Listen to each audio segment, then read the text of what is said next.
నమస్కారం మీ అందరికీ స్వాగతం మా యూట్యూబ్ ఛానల్ మై లైఫ్ స్టైల్కి. ఈరోజు కార్తీక మాసంలోని అద్భుతమైన శ్లోకాలు, ధర్మశాస్త్రాలు మనకు తెలియజేసే అష్టమాధ్యాయ కథని మీకు వివరంగా వినిపించడానికి ఇక్కడ ఉన్నాం.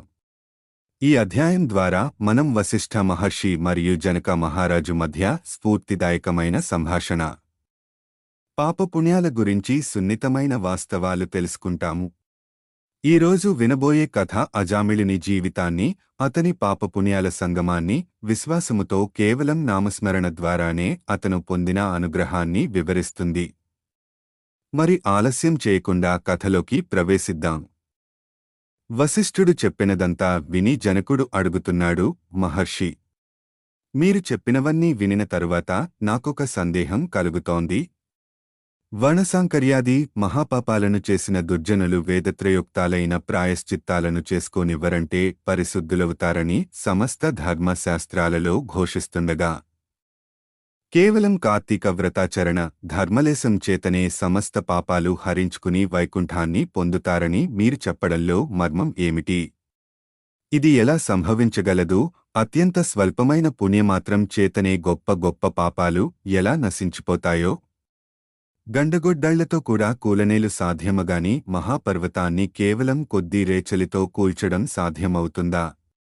అగ్ని దగ్ధమవుతున్న ఇంటిలో ఉన్నవాడు ఆ మంటపై 1-2 నీళ్లు చల్లినంత మాత్రాన అగ్ని ప్రమాదం తొలగిపోతుందా? ఏ మహానదీ ప్రవాహంలో కొట్టుకుని పోయేవారిని ఒక చిన్న గడ్డిపరక గట్టుతో రక్షించడం సాధ్యమవుతుందా? తనకు తాను కొండచర్యలలోని ఏ లతాసూత్రాన్ని పట్టుకున్నంత మాత్రాన నదిపాత వేగాన్నుంచి తనను సంరక్షించగలగడమా? వశిష్ఠ, ఈ విధమైన దృష్టాంతాలతో మహాపాపులైన వారు కూడా కేవలం అతి స్వల్పమైన కార్తీక వ్రతాచరణ వల్ల పాపరహితులే. పుణ్యాత్ములై ఎలా మారిపోతారు?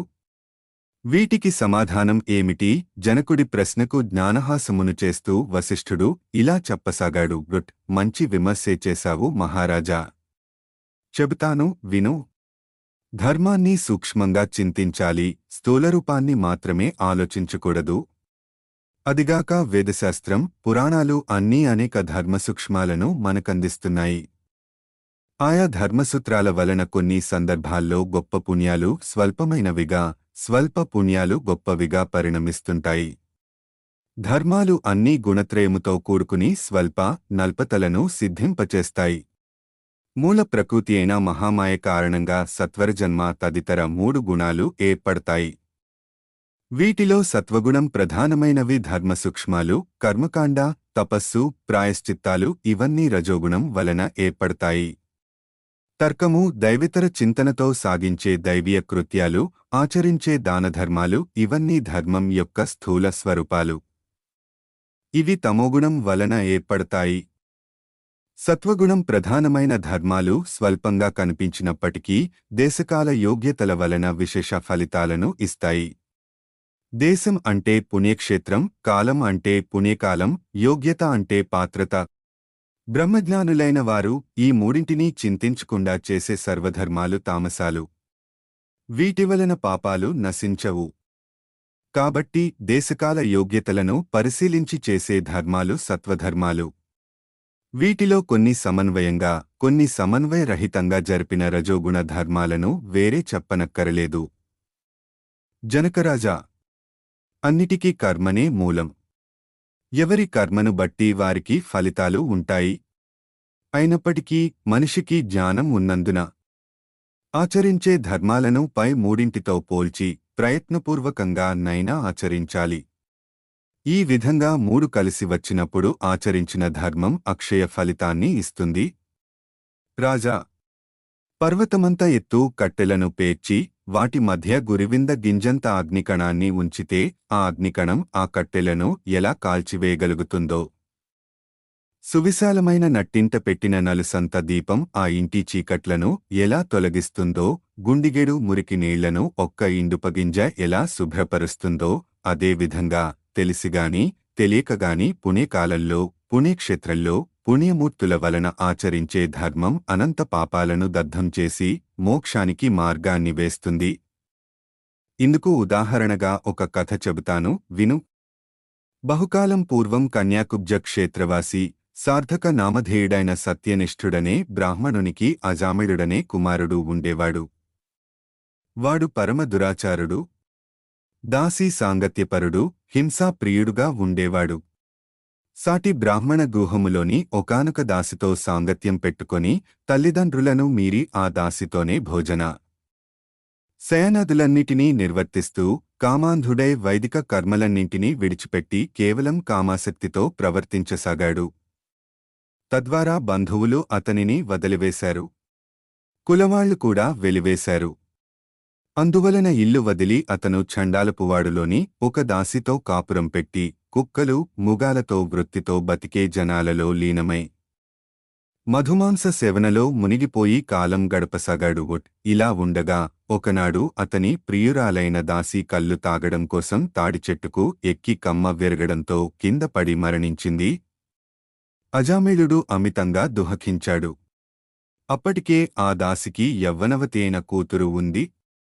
మహాపాపాత్ముడు, మహాకామాంధుడు అయిన అజామిళుడు తన కూతురిని కూడా వరించకుండా ఆ పిల్లతోనే కామోపభోగాలను అనుభవించసాగాడు. కాముకుడైన అజామిళుడు తన కూతురి ద్వారా అనేక మంది బిడ్డలను పొందాడు. కాని వాళ్లందరూ కూడా పసికందులుగా చనిపోయారు.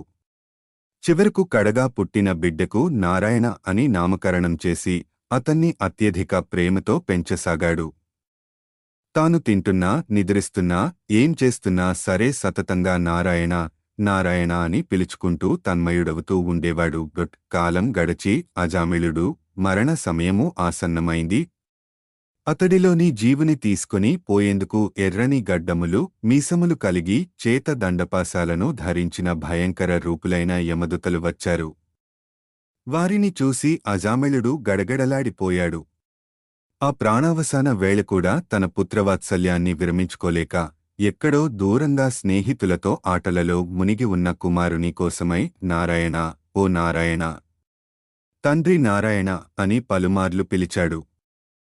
ఆ పిలుపు అతడి కొడుకుకు వినబడలేదు. అతను రానూ లేదు.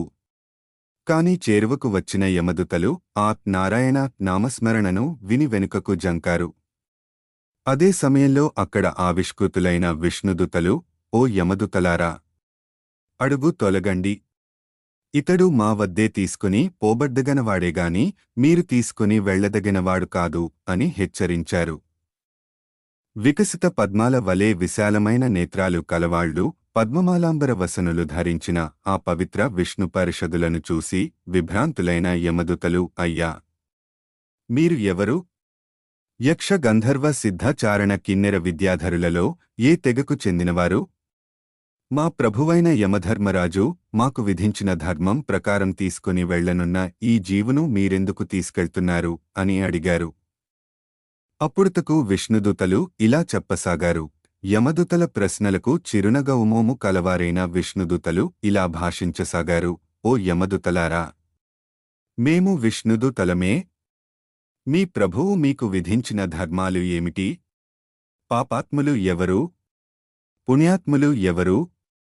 యమదండనకు అర్హులైన వారెవరు? అవన్నీ విపులీకరించి చెప్పండి. విష్ణుదూతల ప్రశ్నలకు యమదూతలు ఇలా సమాధానమీయసాగారు. సూర్య, చంద్ర, అగ్ని, వాయు, ఆకాశ, గోసంధ్యలు, దశదిశా కాలాలు వీనిని మానవుల పాపపుణ్యాలకు సాక్ష్యాలుగా విచారించి వారిని మేము శిక్షిస్తాము. ఓ విష్ణుదేవతలారా, శ్రద్ధగా వినండి. వేద మార్గాన్ని విడిచిన స్వేచ్ఛాచారులు, సాధుజన బహిష్కృతులు యమదండనార్హులు.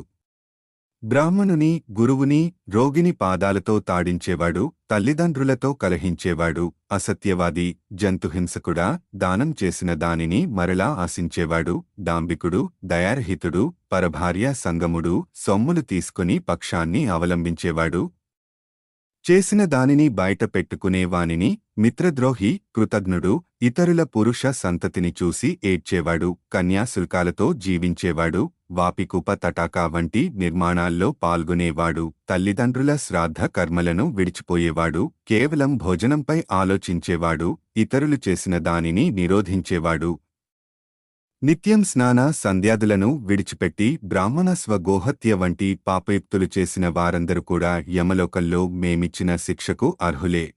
ఇక ఈ అజామిళుడంటారా, వీడు చేయని పాపం లేదు. బ్రాహ్మణ జన్మమెత్తి దాసీ సంగమలోలుడై చేయరాని పాపాలు చేసిన ఈ వ్యక్తి మీ విష్ణులోకానికి ఎలా అర్హుడు? యమదూతల సమాధానాన్ని విని విష్ణు పరిషదులు ఇలా చెప్పసాగారు: ఓ యమదూతలారా, ఉత్తమ లోకార్హతకు కావలసిన పుణ్యాల గురించి మేము చెప్పేది కూడా వినండి.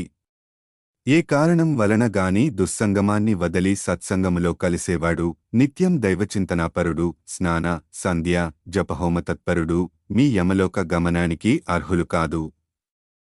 ఓ యమదూతలారా, అసూయారహితులై జపాగ్నిహోత్ర నిర్వాహకులై సర్వకర్మలను సగుణ బ్రహ్మార్పణం చేసేవారు, జలాన్నగోదాతలు, వృషోత్సర్జనకర్తలు యమలోకాన్ని పొందేందుకు అనర్హులు. విద్యాదాతలు, గురువులు, పరోపకారశీలులు, హరిపూజాప్రియులు, హరినామజాపకులు, వివాహ ఉపనయనాలను చేయించేవారు, అనాథ ప్రేత సంస్కారకర్తలు వీళ్ళెవరు కూడా మీ యమదండనలకు అర్హులు కాదు. నిత్యం సాలగ్రామాన్ని అర్చించి తత్తీర్థాన్ని పానము చేసేవాడు, తులసి కాష్ఠ మూలికలు ధరించేవాడు, గృహాంగణాలలో తులసిని పెంచేవాడు, భాగవతాన్ని పఠించేవాడు, పూజించేవాడు, వినేవాడు, సూర్యుడు మేష తుల మకర సంక్రాంతులందుండగా ప్రాతస్నానమును ఆచరించేవారు వీళ్ళెవరు కూడా మీ యమలోకానికి అనర్హులు. తెలిసిగాని తెలియకగాని హరినామ సంకీర్తన చేసేవారు పాప విముక్తులవుతారు. ఓ యమదూతలారా, ఇన్ని మాటలెందుకు? ఎవడైతే అవసాన కాలంలో ఒక్కసారైనా హరినామస్మరణ చేస్తున్నాడో వాడు విష్ణులోకానికే వస్తాడు. ఈ విధంగా సాగుతున్న యమ విష్ణుదూతల సంభాషణను వినిన అజామిళుడు తన శారీరక కృతదాసీ సాంగత్యాది పాపాలను గుర్తుచేసుకుని దుహకిస్తున్న జీవుడు స్పృహామయుడే అచ్చెరువందాడు. ఇదేమి ఆశ్చర్యం! ఆ నల్లని కత్తులను ధరించిన యమదూతలు ఏమైపోయారు? నేనీ వైకుంఠములో ఎలా ఉండగలిగాను? పూర్వజన్మ పుణ్యము కాకపోతే నా జిహ్వపై హరినామం ఎలా వచ్చింది? నాకీ వైకుంఠము ఎలా ప్రాప్తించింది అని తనలో తనే అనుకుంటూ హరిస్మరణం చేయసాగాడు. కాబట్టి రాజా, కేవలం హరినామస్మరణే అంతటి ముక్తిప్రదమైనది. కావున హరి ప్రియంకరమైన కార్తీక వ్రతం ఆచరించడం ద్వారా ఎంత పుణ్యం కలుగుతుందో ఊహించు అంటూ వశిష్ఠుడు ఆపాడు. జనక ఉవాచ వశిష్ఠ, ఈ అజామిళుడు పూర్వజన్మలో ఎవరు? ఏ పాపం వలన ఇలా పుట్టాడు? విష్ణుదూతల మాటలకు యమదూతలు ఎందుకు ఊరుకున్నారు? వాళ్ళు యమునికి ఏమని విన్నవించారు? అన్నీ సవిస్తరంగా చెప్పు. నీవడిగిన ప్రశ్నలన్నింటికీ ఒక క్రమంలో సమాధానాలు చెబుతాను, విను. విష్ణుపారిషదుల చేత తిరస్కృతులైన యమదూతలు తమ ప్రభువైన యముని చేరి ఇలా చెప్పసాగారు: అయ్యా, పాపాత్ముడును దురాచారుడును నిందిత కర్మాచరణపరుడును అయిన అజామిళుని జీవును తెచ్చే సమయంలో విష్ణుదూతలు మమ్మల్ని అడ్డగించి అతనిని మానుంచి విడిపించి తమతో వైకుంఠానికి తీసుకెళ్లారు. వాళ్లను ఎదిరించలేక మేము రిక్తహస్తులుగా వచ్చాము అని కింకరులు చెప్పినది విని రవంత క్రోధోద్రిక్తుడైన సమవర్తి జ్ఞానదృష్టితో సమస్తాన్ని అవలోకించినవాడై, కింకరులారా, కించిత్ పుణ్యవహీనమైన ఆ అజామిళుడు పాపి. అంత్యకాలంలో హరినామస్మరణ చేయడం వలన సమస్త పాపాలను నశింపజేసుకుని విష్ణుప్రియుడై విష్ణుదూతల చేత వైకుంఠానికి తీసుకెళ్లబడ్డాడు. తెలిసి తాకినా తెలియక తాకినా దహించవలెనని కోరిక లేకపోయినా సమస్త జాతుల్ని అగ్ని దహిస్తుంది. అదేవిధంగా దుష్టాత్ములు మహిమను తెలుసుకోలేకపోయినా ఆ శ్రీహరి యొక్క నామస్మరణ చేసినంత మాత్రము చేతనే వారి సమస్త పాపాలు దహించబడిపోతాయి. ఇక భక్తిభావంతో స్మరించిన వారు కేవలం కైవల్య పథగాములే అవుతారు అంటూ సేవకులకు ఎంతవరకు చెప్పాలో అంతవరకు చెప్పి యముడు మరింత పూర్వాలోచనాపరుడయి, అజామిళుడు అతని పూర్వజన్మలో సౌరాష్ట్రదేశములో శివార్చకుడిగా ఉండేవాడు. ఆ జన్మలో కూడా స్నానసంధ్యాచరణాది రహితుడు, దైవేతరచిత్తుడు, దైవద్రవ్యాపహరి అయి ఉండేవాడు. బ్రాహ్మణుడై ఉండి కూడా ఆయుధపాణియే దుష్టులతో స్నేహం చేస్తూ తిరిగేవాడు. అర్చకుడై ఉండి కూడా వివిధాభరణాలతో భూషితుడై స్వేచ్ఛావిహారాలు చేసేవాడు. బహుభాషియే యవ్వనంలో ఉండేవాడు. ఆ కాలంలో అదే గ్రామంలో ఒక దరిద్ర బ్రాహ్మణుడు ఉండేవాడు. అతడు దరిద్రపీడితుడై అన్నం కొరకై పట్టణాలు, పల్లెలు తిరుగుతూ యాయవార వృత్తిని అవలంబిస్తూ ఉండేవాడు. ఒకానొకసారి అతగాడు తనకు లభించిన యాయవార వస్తుజాలన్నీ మోసుకుని వచ్చి భార్యను పిలిచి, చాలా ఆకలిగా ఉంది.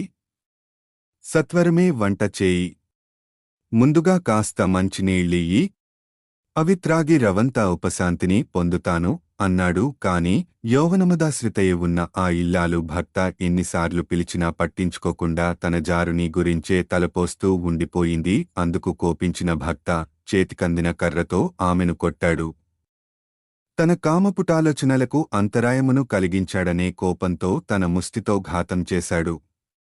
పఠితాపంతో ఆమెను గృహాన్ని వదిలిపెట్టి గ్రామాంతరము వెళ్లి భిక్షాటనతో బతకసాగాడు. మగడు ఇల్లు వదిలి వెళ్లిపోవడంతో మరింత తెగించిన ఆ జారిని మగడు తెచ్చినవన్నీ సుష్టంగా మేసి, మగడిచ్చినవన్నీ అలంకరించుకుని, మగడు తెచ్చిన మంచి చీరను కట్టుకుని తాంబూల చర్వణం చేస్తూ ఒకానొక రజకుని ఇంటికి వెళ్లి ఆ రాత్రి తనతో సంభోగించవలసిందిగా కోరింది. కాని నీతిమంతుడైన ఆ రజకుడు ఆమె కోరిన తప్పుడు పనికి అంగీకరించకపోవడంతో వారిద్దరికీ వాగ్వివాదం జరిగింది. అంతటితో వాంఛితార్థం నెరవేరకపోవడంతో ఆ బ్రాహ్మణ జారిని వీధినపడి రసికులను వెతుక్కుంటూ పోతూ ఇతః పూర్వం చెప్పబడిన ఈశ్వరాలయార్చకుడిని చూసి సురత క్రీడలకు ఆహ్వానించింది. బ్రాహ్మణుడైన ఈవుడు ఆమెను పరస్త్రీ అని కూడా ఆలోచించకుండా అంగీకరించి ఆ రాత్రంతా ఆమెతో సుఖించాడు.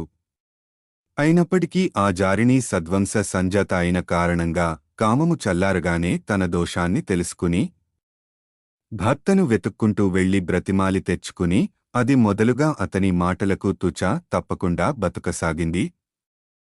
ఇటువంటి పాపాల వల్ల మరణానంతరం ఆ శివార్చకుడు రౌరవాది మహానరకాలను అనుభవించి అనంతరం సత్యనిష్ఠుడి కొడుకైన అజామిళుడిగా జన్మించి కార్తీక పౌర్ణమి నాటి శివసందర్శనం అంత్యకాల హరిస్మరణల పుణ్యంతో మోక్షాన్ని పొందాడు. ఆనాటి శివార్చకుని జన్మలో అతనితో జారత్వం నెరపిన బ్రాహ్మణ జారిని కూడా కొంతకాలానికి మరణించి నరకానుభవం అనుభవించిన తర్వాత కన్యాకుబ్జములోని ఛండాల గుహంలో బాలికగా జన్మించింది.